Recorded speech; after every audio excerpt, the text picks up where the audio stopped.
name is Mike, I'm Adrian.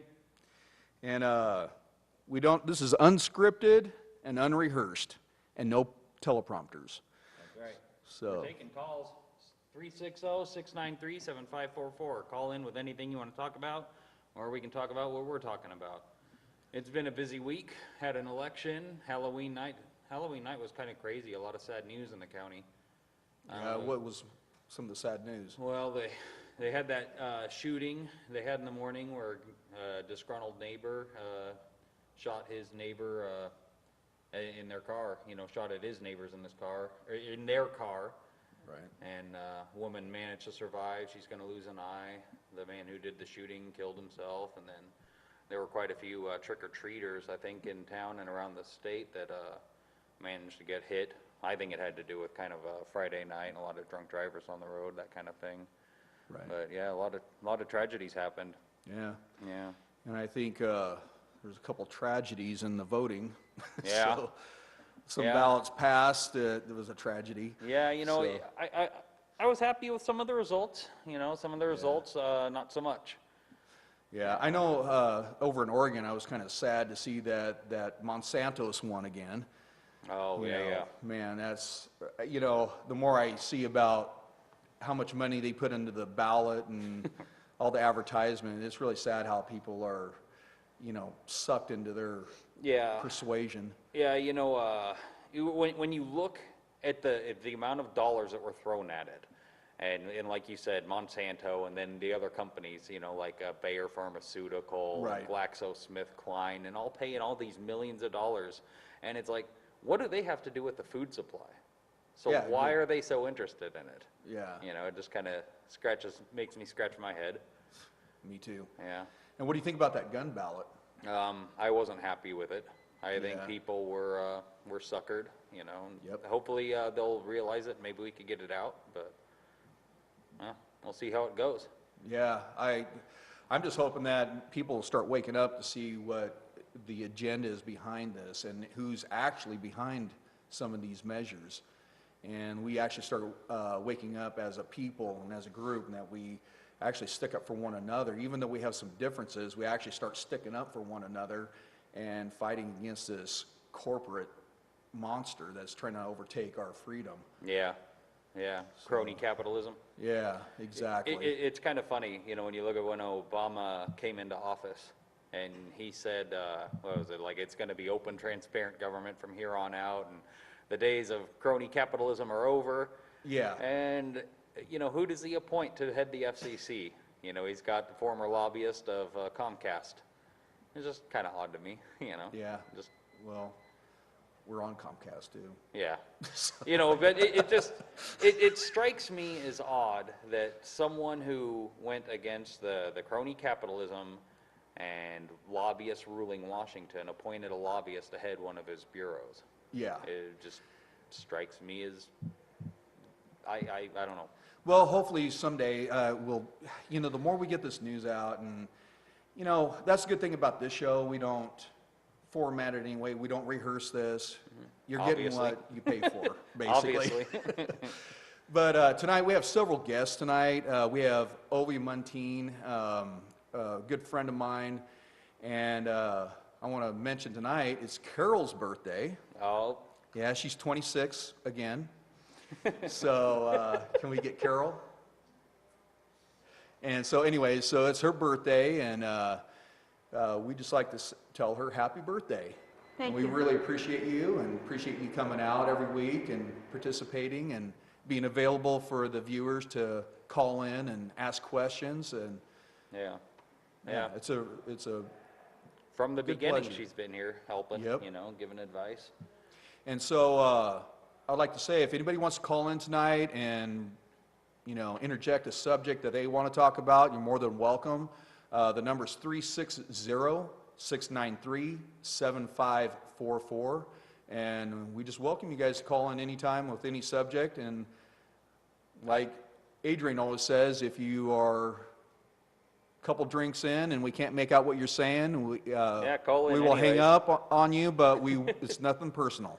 Yeah. So, No, but anyways, those calls are the funnest to take, I think. I know you do really good with them. Yeah. I'm one of them. You're one I guarantee if I wasn't here, I'd be calling. Yeah, I'm sure you would. Maybe I'll go to the bathroom and call you. Okay. Don't make it a hard question. Yeah. So on that note, I'd like to, if Sue would like to come up, we talked last week that maybe Sue would like to come up. Sue's a good friend of Carol's, and we would like for her to just come up. She's new to the show, and so when somebody calls in for a spiritual question, you're going to get Sue or Carol, and Sue and Carol are very good at just welcoming you in and talking about whatever subject you want to talk about that's spiritual. Do you really not want to? So, oh, come on. You want to sit there and talk? Okay. So if we can get Sue on the camera, and she'll just sit there. She doesn't want to come up on stage. But anyways, so Sue, how long have you known Carol? What did we decide? About 20 years. Yeah, about 20 years, 20 yeah. years. Yeah. Wow. And so what was the point that you kind of woke up and started making this new spiritual adventure? I had several experiences, but very young, in my 20s. Oh, okay. Yeah, very much in my 20s, and my journey was I didn't understand, it was kind of like, I remember being like 7 years old, looking up at the heavens and going, what do you want me to do? It was like I was dropped off someplace, and it was like, I don't get it, I don't understand. And then in my teens, I with the religions and stuff, I checked into that, and I was curious, but it just never felt right for me. I was just like, that doesn't answer my questions. I had more questions and a lot of things, and actually it was Shirley MacLaine. She came on one of the, I think Johnny Carson, when she did Out on a Limb, and then she referred to different teachings, and I read for like 2 years, seriously, and it was like, wow, and that woke me up. It was this plethora of information that I had no idea was out there, and I just plunged in, and I ended up having a teacher I was with for several years, and that's been my journey. So how do you answer if someone asks, what religion are you? Do you say it's not a religion, or how do you classify? I normally just say I'm spiritual. I don't really say I'm a religion, because I think that was part of my whole waking up process, was realizing it's a path, and for whatever people need in their life at the time, it's a path that they chose, and God bless them, whatever they can get out of it. But I think we're each doing our own journey, and there is a waking up process on the planet as a whole. So the things that were right for us as a society for eons, that's why you're seeing the so-called waking up process, because we're coming out of the illusion of something that we've been fed and understood, and it worked for thousands and thousands of years, but it doesn't no longer work, and Jesus set the course. He said everything that needed to be said, and when we understand his deeper messages, it's all there, and a lot of it is interpretation and not dogma, and a lot of people know that, I think, intuitively, even those that are involved in some religion, but it has its place. But again, like I said, I think people are just generally waking up. We're at that place of the things that Jesus, I guess you could say, predicted and said would happen. And it is about owning your own spirituality. It's not about some minister or somebody. It's owning your own soul and connecting up with that Christ consciousness that lives inside of each of us. Right. So it's a beautiful thing. Yeah. It's totally beautiful, and that's what's really happening, and it's going to look different in each of us. Yeah. Well, thank you, Sue. Yeah, thank And like I said, if anybody wants to call in and ask a question to Sue or Carol, you're more than welcome to call in and ask for them specifically. And the number again, once again, is 360-693-7544. So anyways, thank you, Sue. Thank you. And anyways, you got anything else that's been going on this week? I was curious as to your opinion on, you know, in Oregon and Washington DC, they joined Washington State in the legalization of, or I guess I should say decriminalization of marijuana. Well, what's your thoughts on that? You for You know or what, against? to be honest, I'm all for freedom. Some people's decisions I don't agree with, but you know what, we're the captain of our own ship, and we can make our own decisions. Right, wrong, that's your decision. And I understand, well, some of your decisions affect other people. Well, yeah, there's consequences for that. And I think, to be honest, I think it all needs to be legal. Yeah, I think the government has overreached in a lot of areas, and I think they are basically playing the parent of in our lives. They're playing the nanny. ruler. We can't make our own decisions. We're not educated enough to make our own decisions. I'm not responsible enough to make my own decisions. Well, I disagree with that. Those guys show more, I'm not trying to make this a government bashing show, but they show more irresponsibility up there than what we're doing. Yeah. Just because one person makes a bad decision doesn't mean the rest of us are making bad decisions. Yeah. But I am really I want them out of my life completely and go back to the point where I respect my neighbor. I'm trying to build up my neighbor instead of me always trying to, you know, everybody seems to be, I want to go back to that word, narcissistic, because everybody's for themselves, grabbing for themselves, and not caring about anybody else. Let's get back to the basics, you know. Let's serve one another, and we'll all grow. We'll all become a community like we need to be, and we'll all be successful. Yeah. Yeah, you know. This is kind of a long answer. Well, no, it's fine. You know, my personal viewpoint towards the legalization of weed or any drug is, you know, I agree, they're not good for you. Right. I don't like the stereotype that seems to come with advocating for legalization that, oh, you must be a stoner. You just, you know, want to go smoke. It's like, I'm willing to take UA right now. I mean, I took one for my job. I don't smoke, and I don't think it's a good thing. But I think it's time as a society we acknowledge the failure of prohibition. I mean, we acknowledge prohibition didn't work with alcohol.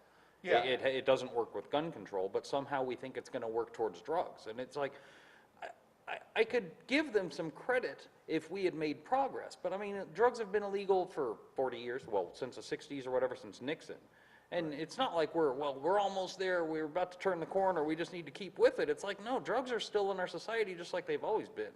You know, and people point to things, oh, well, look, you know, this guy was high and he ran over this person, you know, like, well, it happened before, you know, before it was legal, so according to your logic, it shouldn't have happened at all. Well, they make it illegal for everybody else, but who's the biggest drug dealer?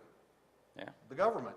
Yeah. They're bringing all the opium in. So how can you say it's illegal for everybody else, but they're the biggest pushers of it? They're the ones that are trading guns across the border. Yeah. You know, it's like, you know, I don't even want to go into the whole conspiracy aspect, but you know, with just look what comes with prohibition, and like look at how many people are killed in Mexico by the drug cartels, and the amount of U.S. dollars that go to cartels. It's like, would you rather have those dollars stay here and pay for schools, pay for libraries, pay for firefighters, or would you rather have it go to a drug cartel? you know, you bring up a good point about conspiracy theories, and we're kind of setting this whole thing up for Ovi to come up here, so it's kind of just naturally going that way. But the one thing about, I was talking to a guy at the coffee shop, and I was telling him about some of the stuff that's going on. I mean, it's right over the news, like how we're sending guns over the border for the cartel, and everybody's like, well, that's a conspiracy theory. I go, well, how come they're in court over it? Fast and Furious. Oh, yeah. How come they're in court over it? How come these guys are, we're having interviews, I think it was, I can't remember the guy's name, I'll think of it here in a minute, has a big mustache. What does he do? Like, He's a journalist. But he was over there over Geraldo. Oh, yeah. And he was over there, I was watching the interview, and he was talking to the soldiers saying, you guys are helping these guys produce this opium? He goes, we're guarding it. And then they're sending it over in pallets over here. So it's right in front of us, but like this guy said, he's educated, he's a good friend of mine. He goes, Mike, he goes, it's a conspiracy theory because I haven't read up on it. Okay, so it's a conspiracy theory if you haven't read up on it or actually had some knowledge. But, okay, so here now we're sold all this propaganda, and what is it? You can tell a lie 20 times, and after the 100th time, it becomes truth.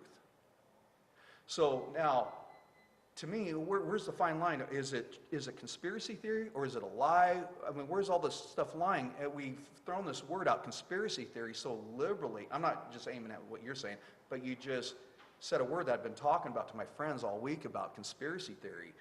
They throw it out there so liberally, just because you don't know a subject doesn't mean it's a conspiracy theory. You know what I'm saying? Yeah, but I they're see your just throwing point. out, saying, hey man, I don't know that much about that subject, so I'm just going to back off a little bit. And anyways, this is kind of a good subject because I think it's something that needs to be addressed, because just because you don't know a subject doesn't mean it's a conspiracy theory. I think as a whole, like our founding fathers, when they didn't know a subject, they came together and they wanted to know the truth. So when they left, they would debate, but it didn't come out an emotional debate. It was trying to come to the truth for the better of the whole. So I think that's what I like about this show, is that we might have some differences. We got a socialist here, we've got a libertarian here, and I don't know what I am yet. I just want to know the truth. And so, but the point is that we, even in our meetings, we don't have any odd against each other because we're all trying to go towards the same common object, and that is to know the truth. Do you agree? Yeah, and I would also say that regardless of your viewpoint, you should still be willing to listen to and defend yours. Yes. Yeah, or listen to others and defend yours. Yes. If you can't hear another viewpoint without getting offended, maybe you don't know yours as well as you think. Exactly. So we're all here to learn, but I think this is a good opportunity to bring Ovi Muntean on. I'm looking forward to this myself. Yeah, so Ovi, will you please come on up? Yeah. This is a good friend of mine. Good to see you, Ovi. Go ahead and sit right there. Yeah, I got the mic Nice set to up meet for you. you. Likewise. Yes, Ovi Muntean, why don't you explain a little bit where you came from? You could probably say it better than I can. Need to get this closer? Or? I think so. Yeah, I think that should be good right there. Okay. My name is Ovi Muntean. I'm an immigrant. I came here to the United States in 1981. I was a young boy when I came here from Romania, a socialist, actually communist country. Socialist is just a nicer name for communists, just like progressives are for Democrats. Anyway, so I'm here to share with you the story of my father's life, and actually a life that I witnessed, that I lived as well in a communist country. Okay. And this is his father's book. Can you pick that up, Adrian? Okay. Yeah, his dad didn't actually write that. It was a co-writer, right? A co-author? Yes, actually my best friend's mom, Josephine Walker, lived with my parents for 5 months and helped them write the book. Is your father still with us? Yes, he is. He lives in Costa Mesa, California. Okay. So I guess what's the story? Well, the whole story is about what was it like to live as a Christian in a communist country, in a system where the government had all the power, in a system with a constitution that gave the government unlimited power. And you can contrast that with the system that we have here, system of freedom, a system where the Constitution takes in consideration every single life as an individual life instead of as a community.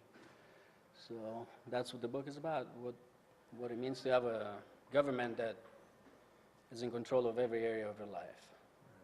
Now, excuse me, I remember you telling me that you were a young child when communism came into Romania, right? Actually, it was my father. He was 7 years old when the communists took over. When was that? 1956, they took over. He just finished first grade. Actually, he talks about that in the book. He was supposed to go in second grade, but they made him take the first grade again.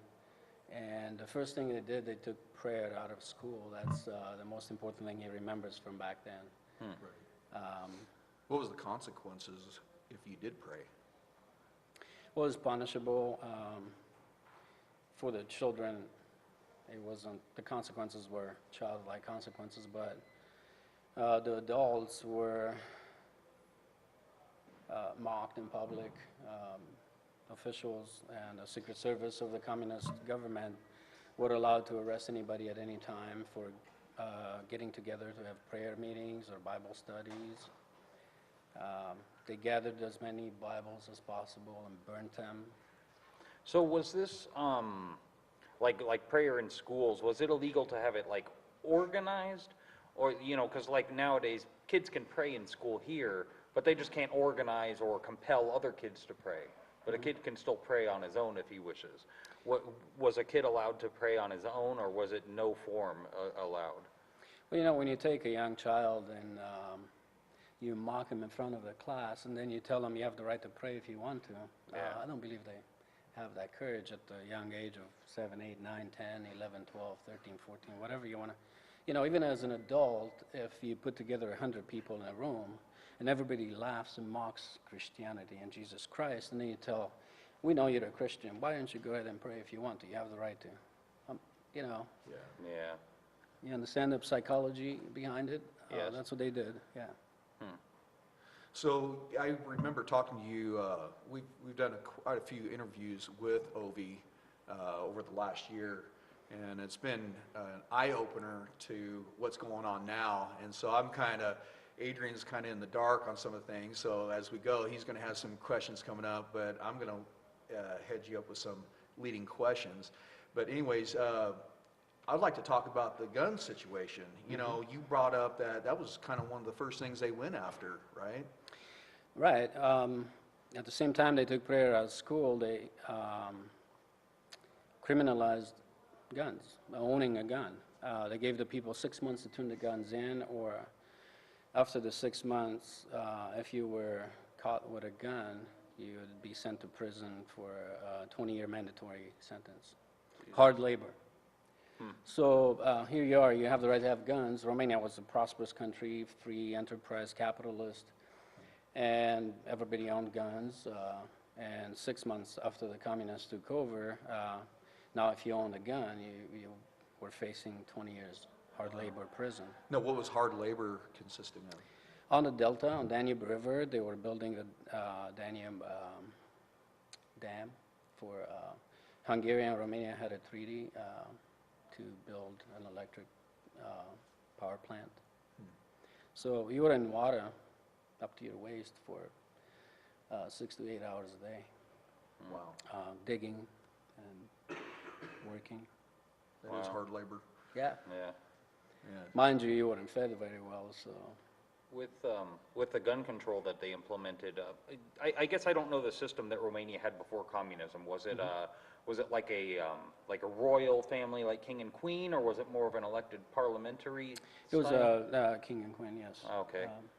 So did the king and queen or the royal family or whatever convert to communism and then kind of just imposed it upon the people, or was he overthrown? He was overthrown. They actually had to go into hiding, lived in different countries under different names. Still lives in hiding, came to light the last few years since the Romanian communist government was overthrown in 1989. Yeah. So that was about the same time that the Berlin Wall fell then? Did it all tumble roughly at the same time?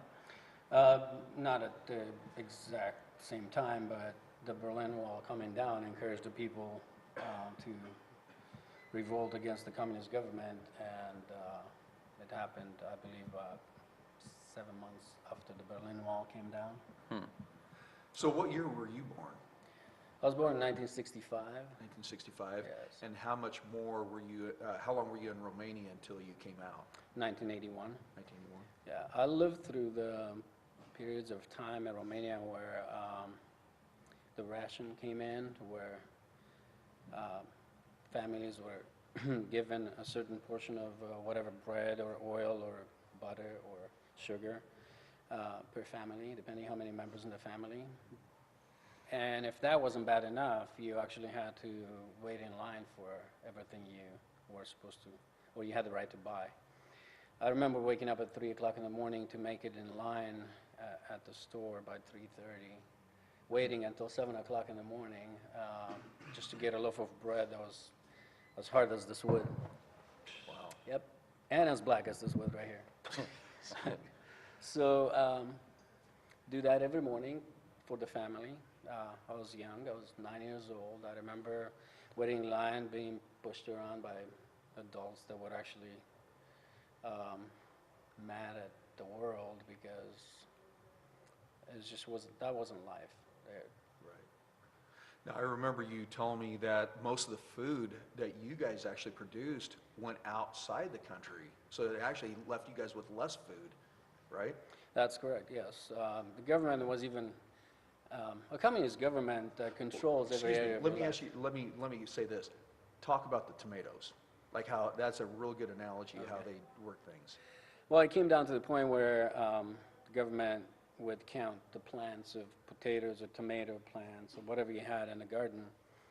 And so if you had 10 tomato plants, for example, they would estimate that you would make, each plant would make 10 tomatoes. So you had to give the government 7 of the 10.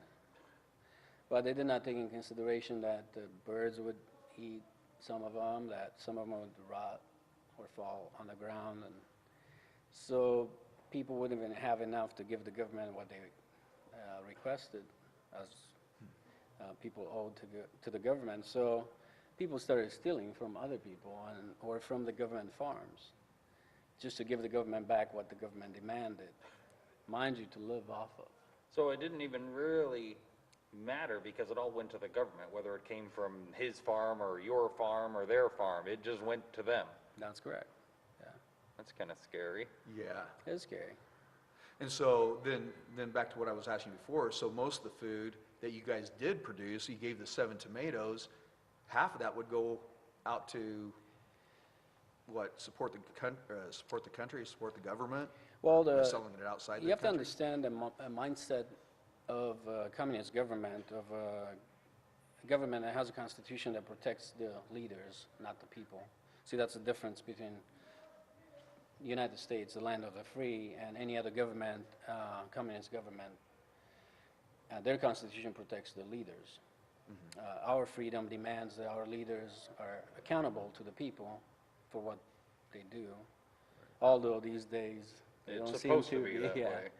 But at least we still have a constitution that we go by, and that's what that constitution says. But in Romania, the constitution in a communist government, their constitution protects the leadership of the country at all costs. So what they demanded of the people wasn't just going outside of the country to the free world as far as food that we produced, but first it went to the government officials, to the Secret Service of the government, and to police officers and mayors in town. Everything worked on a bribery system. If you had connections, if you bribed enough, you were able to live too. You know, if anybody has a phone call for Ovi tonight, you're more than welcome to call in. The number is 360-693-7544. And we would welcome you guys to call in, ask any questions. This guy is a wealth of information, of hands-on what went on under a communist country. And one thing I'd like to ask you is, so when you came over here, were you in shock, or was it something you kind of expected? What was the first response you had coming into a free country? Well, as my father mentioned in his book, we landed in New York, and it was a shock. You know, when you live under so much oppression and control by a government, you become bitter. You're upset, you're mad at the world, your world is upside down, you have no power to change anything. And so nobody smiles, nobody talks to you, everybody's each other's enemy. As a matter of fact, in the book, my father describes how 2 out of 3 people were informants to the government.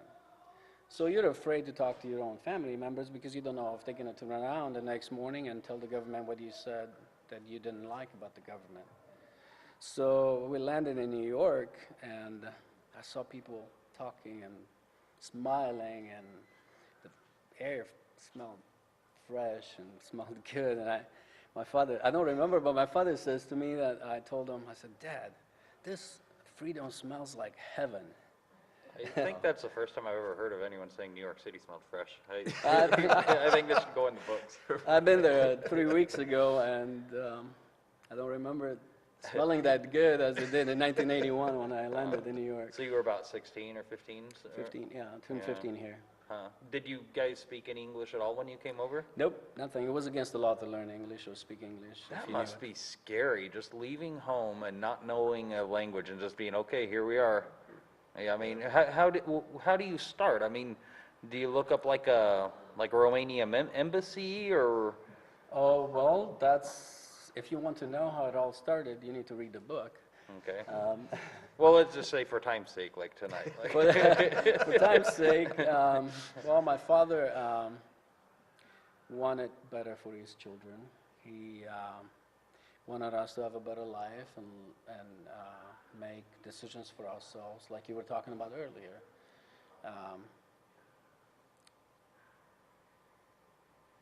In a communist country, you cannot make a decision for yourself as far as what you want to be as a career. If the government, for example, if the government had a contract with Africa and needed welders for the next 20 years, they would demand the schools make all the boys welders for the next 5 years, so they have welders. So it didn't matter if you hated welding, you had to be a welder. or had no talent, I guess. Right.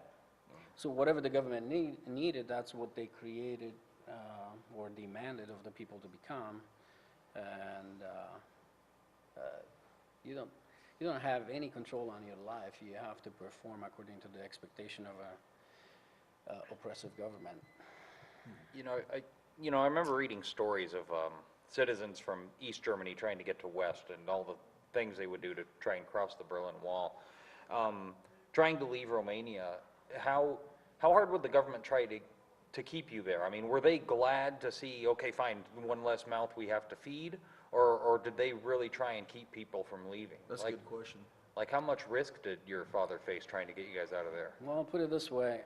If he didn't manage to inform the West of his 27-day hunger strike in advance, he would have been dead. The only reason they did not kill him is because the 1981 there was a human rights conference in Madrid, and my father managed to send letters informing them that he will be on hunger strike until he gets permission from the government to leave. Now I want to say this, the two sides of freedom and of a communist government, if you compare the two, any communist government that we have right now on the face of the earth that's ever existed has borders to keep their people in. And if you get close to the border, they'll shoot you. They'll arrest you and beat you up. Women that tried to cross the borders were raped by 3-4 officers and then sentenced to 20 years in prison for trying to escape. Here in the United States, we have borders to keep people outside of the United States. Nobody keeps you in here. You know, I said it many times before to all the socialist and communist people that I meet that talk about so highly about something they have no idea of. But I tell them, you know, I'm not a rich person, but if you agree to leave the country, never come back, I'll pay your expenses to go live in a country, China, Russia, whatever country you want to go live in, make that a better socialist or communist country. Here in the United States, this United States of America has been founded on godly principles, on a constitution that considers every individual as a valuable person. Leave this alone. Go make that a better place. Millions of people died trying to escape out of a communist country. Over 2 million people died trying to escape out of Romania while the communist government was in power. So, Yeah. where's the justice and how can anybody say that communism and socialism are fair and balanced and everything is great? I will say that the basics of communism are appealing to people, you know, because when I was young, I thought it sounded good. And I mean, part of me still does think it sounds good. On paper, it looks great. You know, everyone's just working towards a common goal.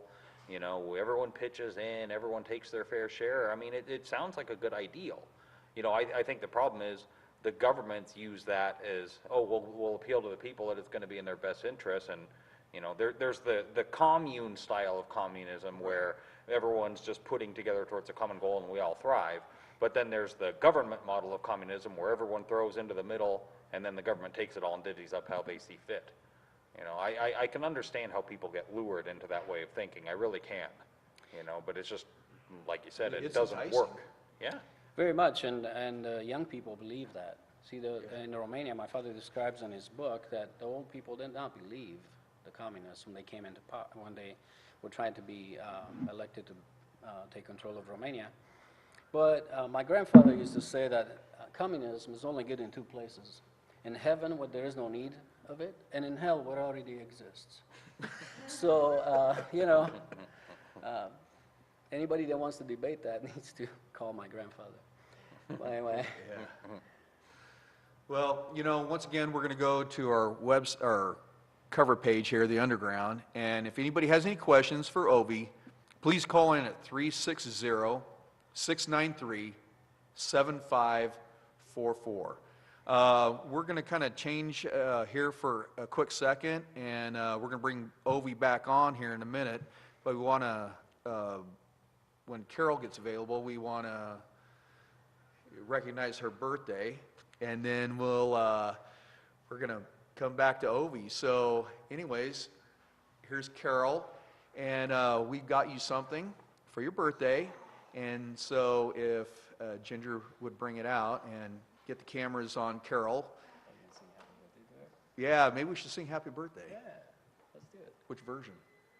The fast one. The fast one. I am not, I guess. So I don't how about know everybody that come one. out of the whisper room? Let's all join together and sing happy birthday to Carol, and then here we go. Can we get Ginger on the, or Carol on TV? There we go. So, Adrian, you want to lead us? You're a better singer than I am. No, you don't know that. I'm not a better singer. But I guess All right, we let's can all have just- Ginger. Ginger's a good singer. Just lead us in the, come on.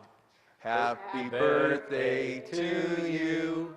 Happy birthday to you. Happy birthday, dear Carol. Happy birthday to you.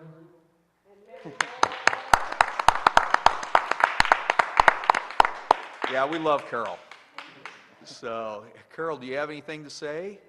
What's been going on with you this week, besides your birthday?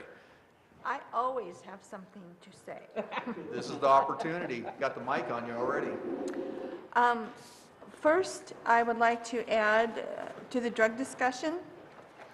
There's a document you can look up on the internet, and it's called Death by Medicine. I probably found it about 4 years ago. And this group of people did some research as to how do people die from drugs. Do you know what iatrogenesis is? Iatrogenesis is death by pharmaceuticals, hospital errors, doctor errors. Just take a guess how many people they estimated in those categories die every year in just the United States. I'm going to go 50,000. Nearly 1 million. Jesus. If you take 5 pharmaceuticals, you have a chance of drug-to-drug interaction, creating another symptom. Go to the doctor, he'll give you another toxic medication. Guess how many people die every year from illegal drugs? 1,000? 40,000. So we have 1 million dying from legal, 40,000 from illegal. Do you think we're fighting the wrong war on drugs? Exactly. I devil's advocate here. would that be because the prescribed medications are more prevalent, more people taking them, so they're gonna have a higher number? You know, is the percentage of people using that die higher? Or is it just the numbers due to the sheer quantity that have been prescribed? What modern medicine that people take that are pharmaceuticals stimulate the body to actually heal and repair? I don't know. Not many. Or a child can take hemp oil without the THC in it, which gets you high, but has the CBD, cured her leukemia. What would you do? I mean, you really need to research this and understand that truth is a hard thing to dig up. Yeah. And hard thing to really get down to. So as far as I'm concerned, the discussion on drugs is totally false, because the war on drugs is just to pump money into the organizations and justify all the expense. The problem is the people that are taking the legal drugs, and the doctor errs, the hospital errs, and if you're taking 5 medicines, there's a chance of drug-to-drug interaction and causing another symptom. Another drug isn't going to solve the problem. Another pharmaceutical isn't going to solve the problem. So just consider that's the real issue in my perspective.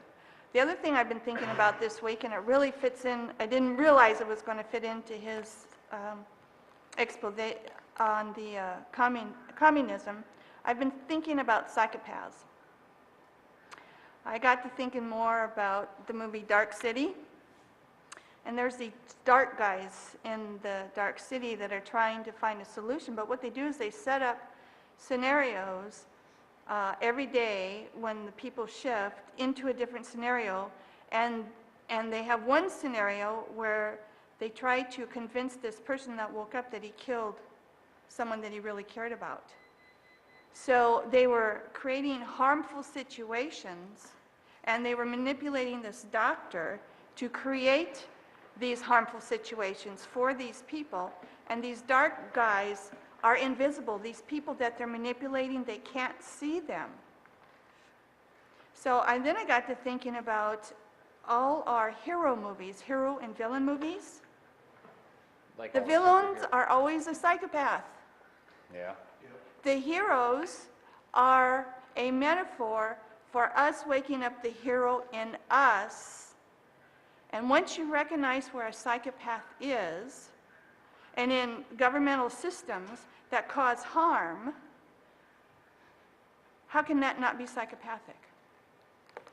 They have a dogma, they have a story. The story justifies the pain and suffering they cause, right? So, and it just hit me. All these years, we've had these movie producers trying to get a message through to us.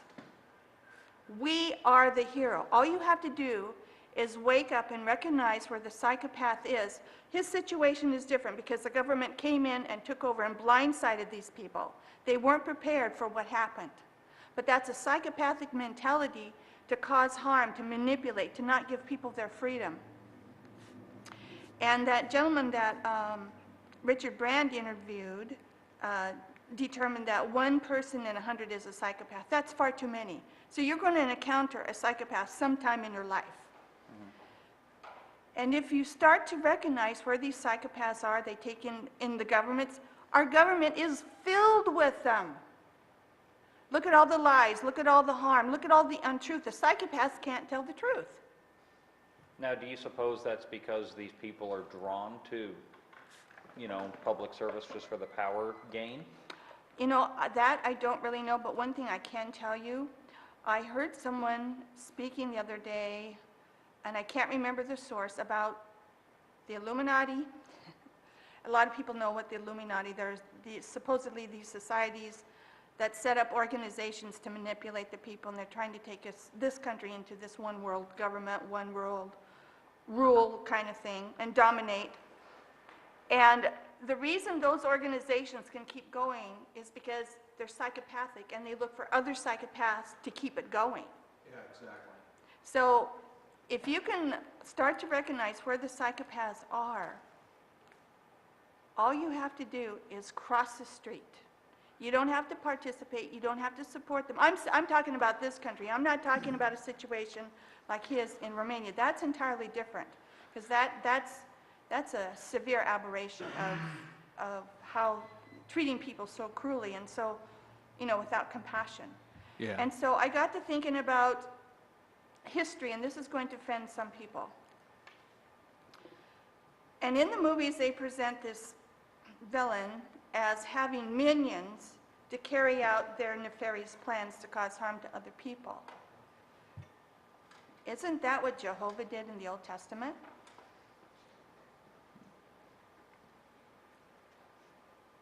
It's a lot to He think had the about. people, the Jewish, or the Hebrews, go out and kill other people. Did anybody ever see just Jehovah dude? Did anybody, but there's some kind of energy that he set up, that he was able to get through to people and had them carry out his plan. How did he benefit? By other people's deaths. I don't know. So that sets up those people that carried out those killings, so to speak. It kind of gets in your psyche that it's okay to do that too.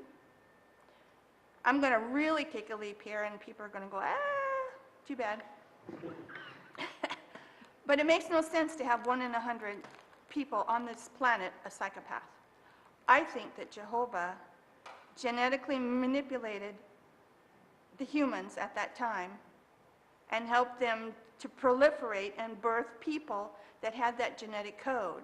The reason I think that is because we had a friend who was a criminal civil investigator for 17 years, and he found that there was this particular kind of person with a particular kind of makeup that perpetrated a heinous crime on little girls.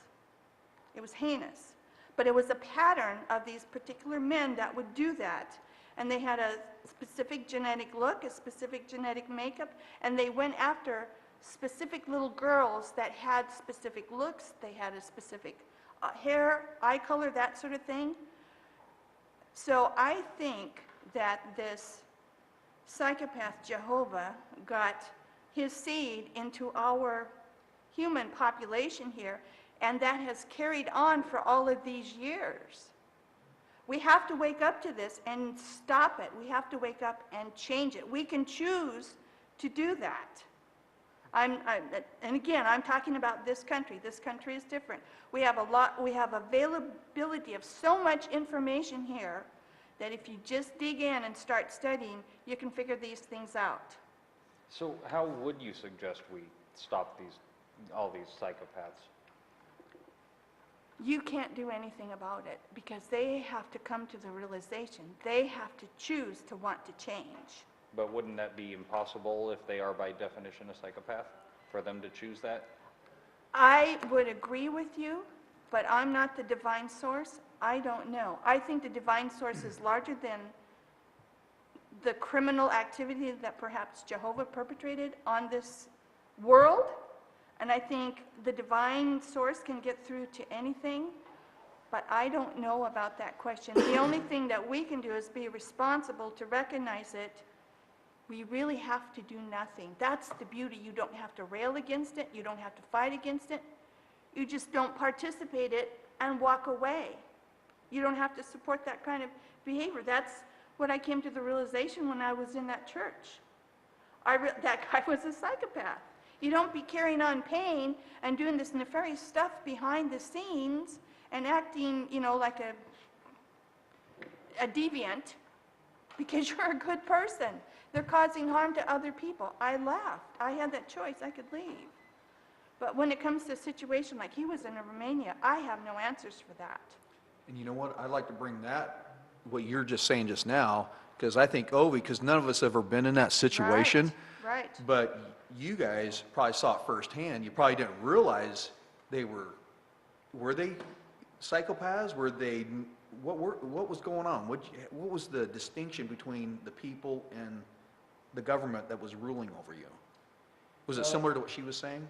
It was no distinction to, except to the highest level in the government, the president, his Secret Service, and the immediate circle he had around him. He raised up orphans that had no mother and father. He taught them that he is their father. He would rape the whole country as early as the kindergarten. We had to actually wear red scarves around our necks, and like we say the pledge here in the United States, we would pledge staring at this huge picture in the classroom on the front wall, our hand over our heart, and pledge to be willing to die protecting him. You have to understand that Hitler didn't have no genetic code in him that he could, in a short time, control pretty much all of Europe. It was a violent fear that he put into people that he either did or died. Do you think that the armies, the soldiers, the German soldiers, all of them were vicious, violent criminals, rapists and molesters? No, they were not. But if they did not kill, if they did not rape, if they did not join the powers, they would have been themselves killed and their family. That's how communists work. When you don't put value on life, then it doesn't matter if you kill a stranger or your own bodyguard if they don't perform according to your standards. That's what happened. When Ceausescu came into power, the first year he killed over 30,000 people, and they were all educated, wise people of the country. But he knew that if he gets rid of them, then they cannot pass on and teach the masses what is, and encourage them and find a way to overthrow the government when he came into power.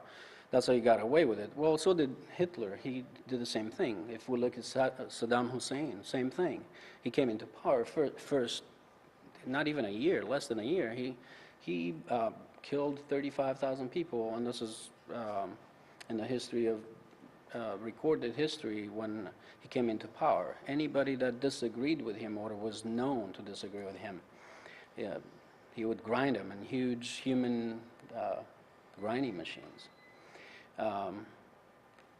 If you repented, so to speak, if you apologized, they'd put you head first so you die immediately so you won't suffer. But if you still refused to acknowledge that he is the all-powerful, they'd put you feet first so you can watch your body being grinded down. We in the civilized society refuse to look at these evil men and do away with them. We should have gone in Iraq a long time ago. We should have allowed Saddam Hussein to become a president in Iraq. The United States knew what he was capable of. But see, Democrats and liberals and pacifiers, they join forces, and if you kill an evil man like that, then we criticize our own government. But look at the consequences of not doing away with Saddam Hussein. Same in Romania with Ceausescu. He should have never been in power. But through lies, through pacifiers, through people that they were on the fence. They weren't for freedom, and they weren't for communists either. They just, let's see what happens. Let's give him the benefit of the doubt. We should never play with our enemy. We should not give our enemy the benefit of the doubt. We need to give them what they ask for.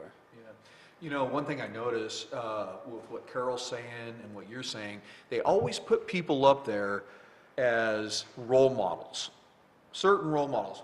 Well, how come this guy is, he's got 10 different babies from 10 different moms? How come this guy, he's the perfect role model?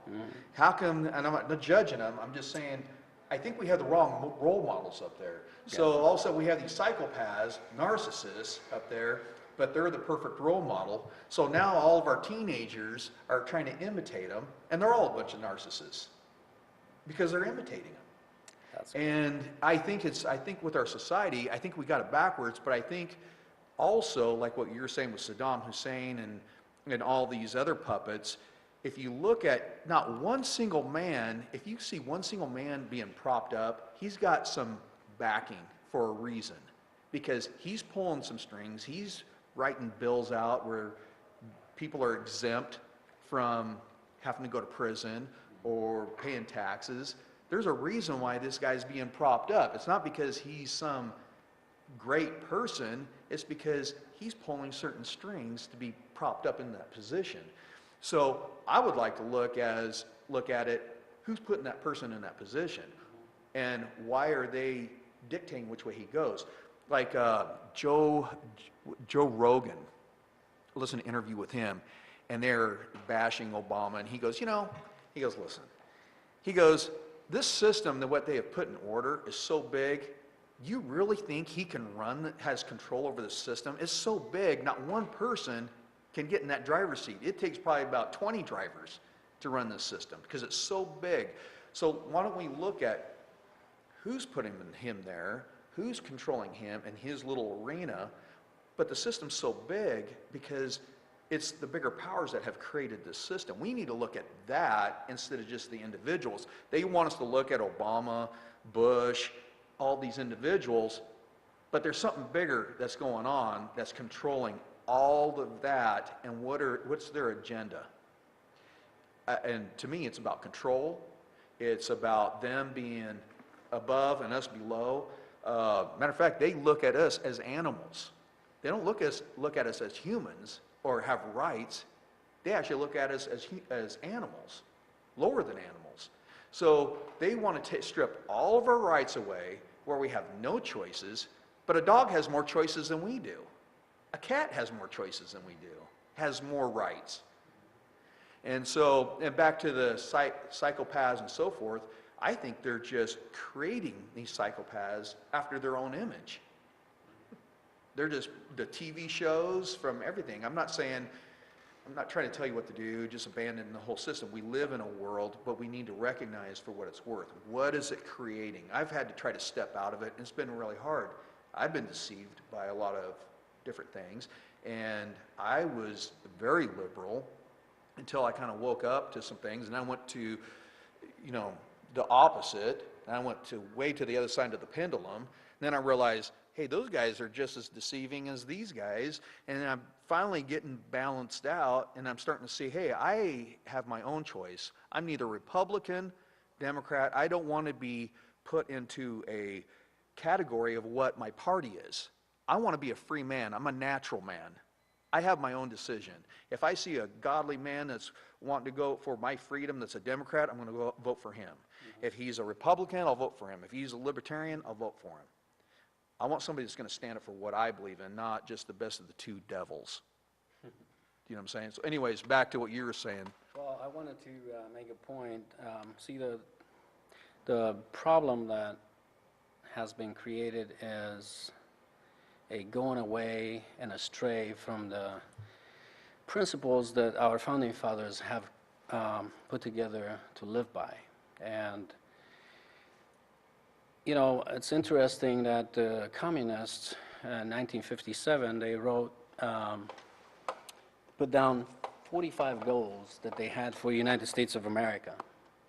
And you'll be surprised, my father, Josephine Walker, helped my father put those goals at the end of the book.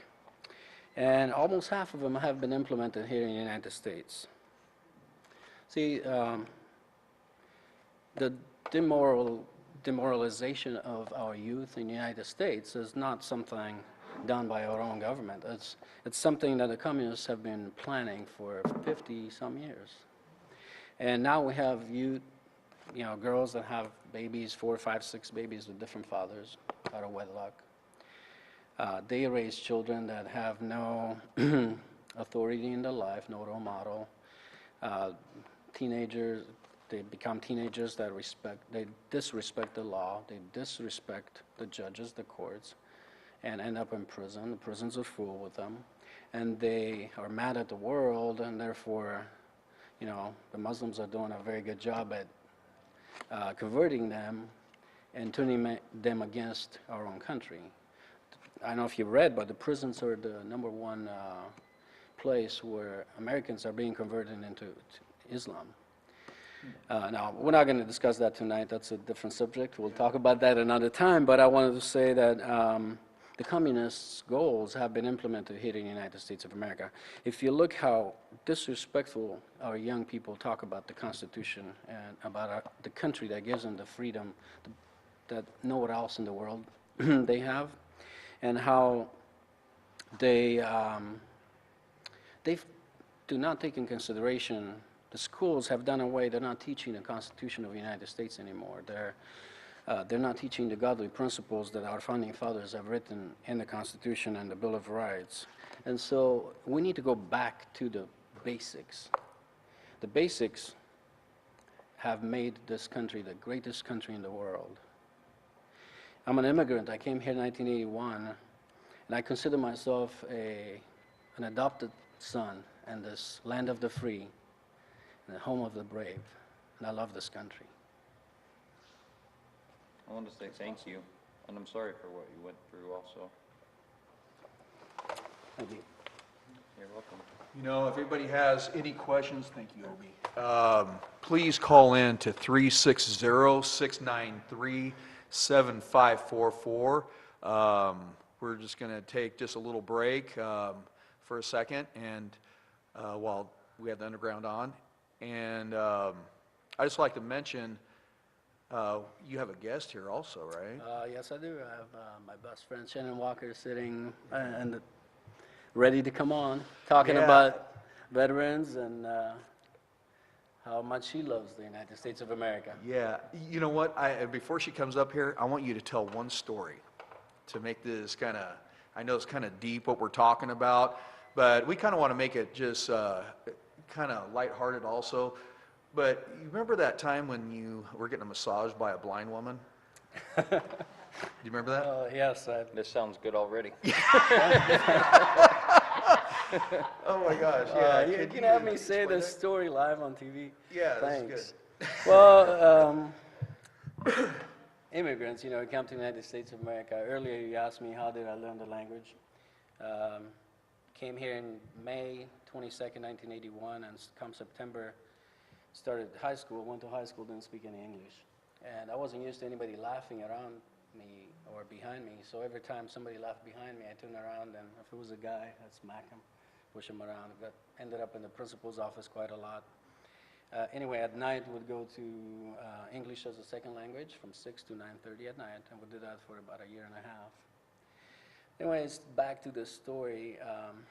We foreigners take expressions literally, sometimes misunderstand them, but imagine what we're supposed to do and continue on doing that. So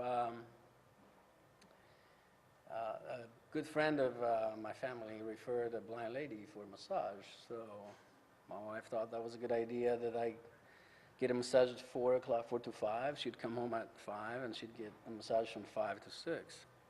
So about 3:30, a bus pulls up, and I'm looking out the window. The driver gets out with the massage table. The lady gets out with a seeing eye dog, and the driver brings the table inside. The lady walks in with the dog, and I take her to my bedroom. I lay out the table. I'm alone at home with the blind lady. What's the big deal?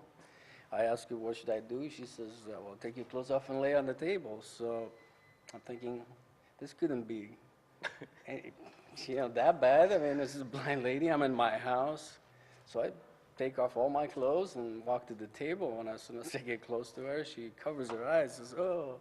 And I said to her, I thought you said you were blind. She says, oh, I can't see far away, but close up I can see. So, anyway, that's my story. And this is live. If you want to ask any questions to Ovi, it's 360-693-7544. And so anyways, we'd like, on that note, to ask Shannon to come up and bring her friend with her. I'm not blind. Yeah, okay, that's good. Oh, by the way, I get on the table, start massaging me. She says, you're pretty tense. Well, yeah. Thank you. Yeah, we'll have you back up here in a minute. All right. It was nice meeting you, Obi. Likewise. Your face is really red. Hi. Hello. So, Nice to meet you. Hi, Shannon. Adrian. pleasure to meet you. Yeah, we just met Shannon tonight, and she's the one that started up Northwest Battle Buddies. And this is one of her friends. Yeah, we could turn him It's around. Rondo. Yeah, this is Rondo. He's a Rondo, can we Rottweiler. get a good shot of Rondo? Yeah, if we move this just slightly. Yeah, I don't know, Here, I'll move it. bring him around. I've really been resisting the urge to pet Rondo. Come here, babe. Anything to say? There he is, yeah. He was snoring over there while you were, Yeah, I heard him snoring. I thought Yeah. that was Gary. yeah, no. Where'd Gary go? I thought that was our audience, yeah. Yeah. So, yeah, so how long have you had Rondo? Rondo's 6. I've had Rondo since he was 7 months old. Okay. Yeah. So now, did you train Rondo? Yeah, I've been a professional dog trainer for 20 years, Oh, wow. so, yeah. And how long have when did you start up Northwest Battle I Buddies? started 3 years ago. I had a veteran, we provide service dogs to combat veterans who have PTS. And we provide the dogs at absolutely no charge to the veteran. And I had a veteran walk into my for-profit business, Man's Best Friend, and he needed me to train his dog to be a service dog for him to serve him for his PTS. And anyway, that kind of birthed, that whole experience birthed the idea for Northwest Battle Buddies. Excuse me. Shall we go ahead take and it? answer Go ahead and answer it. Callers get first. Hey, you're live on the air on They're very Underground. rare. You want Ovi to come back up here? No, then? no, just wait. Hey, how's it going? It's going well. How are you? Good, thank you. So, well, welcome to Underground. What'd you call about? I was trying to say, is tonight's discussion political at all, or? Well, I guess in a sense it has been a little bit, not terribly It didn't heavy. mean to go that way. We're just we're introducing Ovi's dad's book, and it kind of just went that direction. We just never know where the direction's going to go until the last minute. Got it. Ovi, congrats. He said, congratulations. Thank you, thank you. Haven't read this? the book yet, but I've heard great things about it. I'm sorry, could you repeat? Yeah, I haven't read the book yet, but I've heard great things about it. Yeah, it looks like pretty intriguing, I think. What's his name? Oh, yeah, definitely. What's your name, caller? John. John. Hi, John. You have any questions for Ovi? Yeah, I guess I wanted to get his feeling on our GOP sweep a couple days ago. GOP sweep. You want to come up here? I guess if you want to use this mic, or you could, You gonna move? or Yeah, come go up sit here. You're fine. Hey, Ovi, why don't you just come up here and sit? So you're up here, and then I'll sit over there with Carol. Oh. Well, hi there, John. Would you repeat that question for everybody? Oh, yeah, I just wanted to see how you felt about our GOP sweep on Tuesday night. We did a great job. Well, I think it's great. I think we won a battle, but we have to win the war, so we need to continue on. Did you catch that, caller? He said we won a battle, I think, or I didn't catch the end of it. Yeah, he said we won the battle, but we still have to win the war. Yeah, I guess one step at a time. Yes, Got to take our country back. that's right. We all need to do our part and talk to everybody we can about the consequences of putting people in power that are psychopathic, controlling freaks that want to dictate to all of us what to do. We need to push them back. We need to send them back to hell where communism and socialism exists. We need freedom in the United States of America. So, John, Yeah, I would say it's an understatement. I agree 100%. Oh, well, thank you. Thank you. John, what he thinks. What's your opinion, John? On political, Yeah. I think Obama and his minions have tried to destroy the country, very gradually. And I think it's time to clean house. Yeah, I guess most people would probably agree. I think that's why, as you said, the showing in the Senate gains. Well, I think one by one, I think the Democrats were basically running from him. Nobody wanted him campaigning for them. No one was basically running on his policies. They were running from him. And so what a disaster. Yeah. Well, I think there's an awakening that's going on with the people, and that's why a lot of the Democrats are kind of separating themselves from some of the other people that are real extreme. They're just banding ship because I think the majority of the people are actually waking up to what's actually happening. Do you agree? Yeah, I do. I think, especially, I think white Americans, I heard this evening, like 64%, I think, of white Americans, at least men, voted, Republican this time around, which is and I guess his base really didn't turn out, which was key too. But yeah, I think people are waking up. It took a couple of elections, but it's about time, I guess. Yeah, I must say personally, I hope so, that people are waking up, but I'm a bit more pessimistic in nature. I think people have short attention spans, and when we get Republicans in and they aren't happy, they're going to say, you know what, I'm going to vote Democrat this time, and it's going to continue ad infinitum, it seems to me. We just bounce between the two. No, I agree. I'm a little pessimistic too with Hillary in 2016 because they're going to play the whole war on women. They're going to start doing that here very shortly. Yeah. It's a war on minorities, a war on women, a war on gays. They have no issues to run on, so they create these out of thin air. Yeah. They want us to war against each other. That's their whole tactic. And if they can get us to fight internally against one another, it takes the view off of them. Right. So black, white, purple, brown, fat, skinny, let's get away from that. Let's look at them and expose them for what they are, and then we can actually get to a better place.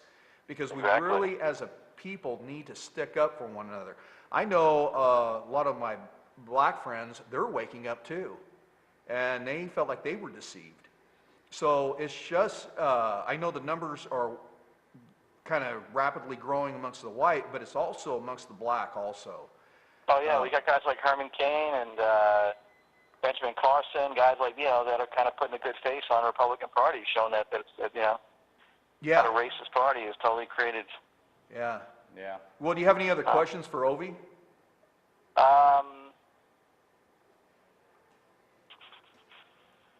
I wish him the best. He sounds like he's a well-informed gentleman.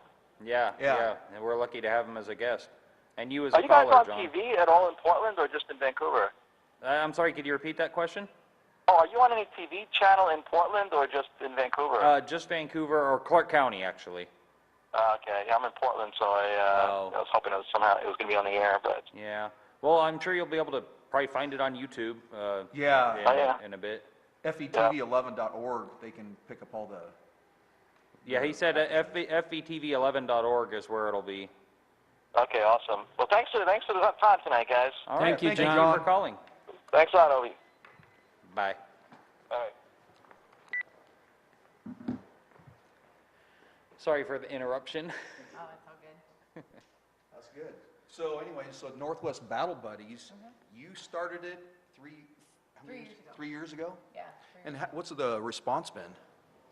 Oh, huge, actually, surprisingly so. We're stationed in Battleground, Washington, and, but, we just were out at, as far as how the response has been, first of all, the response from the veterans, the suicide rate on American soil today amongst our veterans is 22 a day. Wow. PTS is a contributing factor in that huge. And the thing about PTS, it's not about something that's wrong with you. It's about something that happened to you. And it is an invisible wound. And people just think, well, you look okay, so what do you need? Right. Well, we work with American heroes who have fought for our freedoms. For us to sit here and have all these discussions with all these different opinions that Ovi would have never ever had in Romania, because they would get killed for it. They would Right. they would disappear. His father would have disappeared if it hadn't been for, well, we don't have that, because we have, from the beginning of time, since the birth of America, people have fought for freedom. And so when you have a soldier or a Marine or an airman or a Navyman, I'm learning all this terminology, see, and my boys are now actually serving, so you learn it all, and they correct me all the time. But the thing is so the response from the veterans from all conflicts has been tremendous, because PTS is so huge. They've called it a lot of different things through time, shell shock, all that. But the fact is, so from the veterans, there's a tremendous need, and there's a tremendous demand for this type of service. You're never going to cure PTS, but we can find ways to help them in a healthy way without self-medicating, find ways to get through life and get back to an independent. They're not going to have the same life, but they can go back to having a better life than they would have that is healthy, that is, we talk about society, so they can be, a good part of society. Right.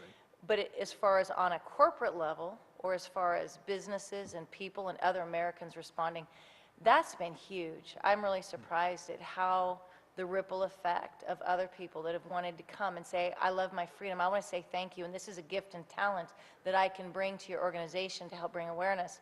I mean, GE had just sponsored us to go back to the Marine Corps Marathon for the second year back in Washington, D.C. So we flew with 7 dogs, and they saw us because one of their employees came to one of our dog walks.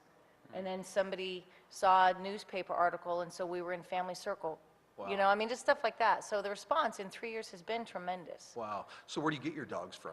Mostly shelters, actually. He did not come from a shelter. Obviously, he's a nicely bred Rottweiler, but, and he's also mine, so I'm biased, but most of the dogs do come from animal shelters. And wow. so, yeah, yeah. I noticed you refer to it as PTS and not the traditional PTSD. Yeah. So I'm guessing that must be, like you said, it's not, the D is disorder, and it can almost, I could say it could probably be assumed that when you go through something as traumatic as war, it isn't really a disorder, it's perfectly natural to have. Exactly. Okay. Exactly. That's why I was saying it's not, see, PTSD puts on a stigma that there's a disorder, that something's wrong with you, but it Yeah, isn't. It's but about it's something natural. that happened to you. Yeah. The thing is that people are so conditioned that a wound of war is something that we can see. It's a dismemberment or losing a part of our body or our structure. Yeah. But we don't see what happened in our psyche and how we are hypersensitive and how they've learned to cope and function in the chemical reactions that their body of adrenaline that has made them react to trauma. And so, you know, and that's the baggage they carry, is the fact that people look, no, you look healthy, what's wrong with you? Right. But yet, it's tremendous trauma. How long does it take to train a dog? What we do, it's about 6 to 8 months from beginning to end. We get them out of the shelter, they're less than 2 years old, they're healthy. Obviously, they have to be very confident, they have to be social to people. I don't worry about high energy because a lot of our veterans and our teams that are already out there are boots on the ground. I mean, that's what they would call it. They're just always busy, you know, Right. just going all day long. Well, we need a high energy dog to keep up with them. Right. You know, we have a Vietnam veteran in particular who has a beautiful blue pit bull. We're not breed specific. Has a beautiful blue pit bull that we got out of Clackamas County Dog Services. And she's very medium drive. She likes to take a lot of naps. Well, so does Randy, the Vietnam veteran, you know, so it's a perfect match. So you fit them up with their personality? Absolutely. Personality, energy level, and what their basic needs are. Oh, okay. We have quite a few Vietnam veterans, our older gentlemen and women, well, mostly men from Vietnam, but, you know, they need the dogs for balance also. So we need the size for some practical purpose in the service work, because these are service dogs, not therapy dogs. Right. So, yeah. I guess it's kind of a morbid, sad question, but when you have a veteran with PTS and then you have a service dog, you know, dogs have a shorter lifespan, you know, it's a sad fact of life. So when a soldier has been, you know, coping by relying on the dog and vice versa, when the dog passes, what happens then with a soldier? Or do they face, you know, worse symptoms of PTS now, you know, once the dog has passed, or have they learned better coping skills?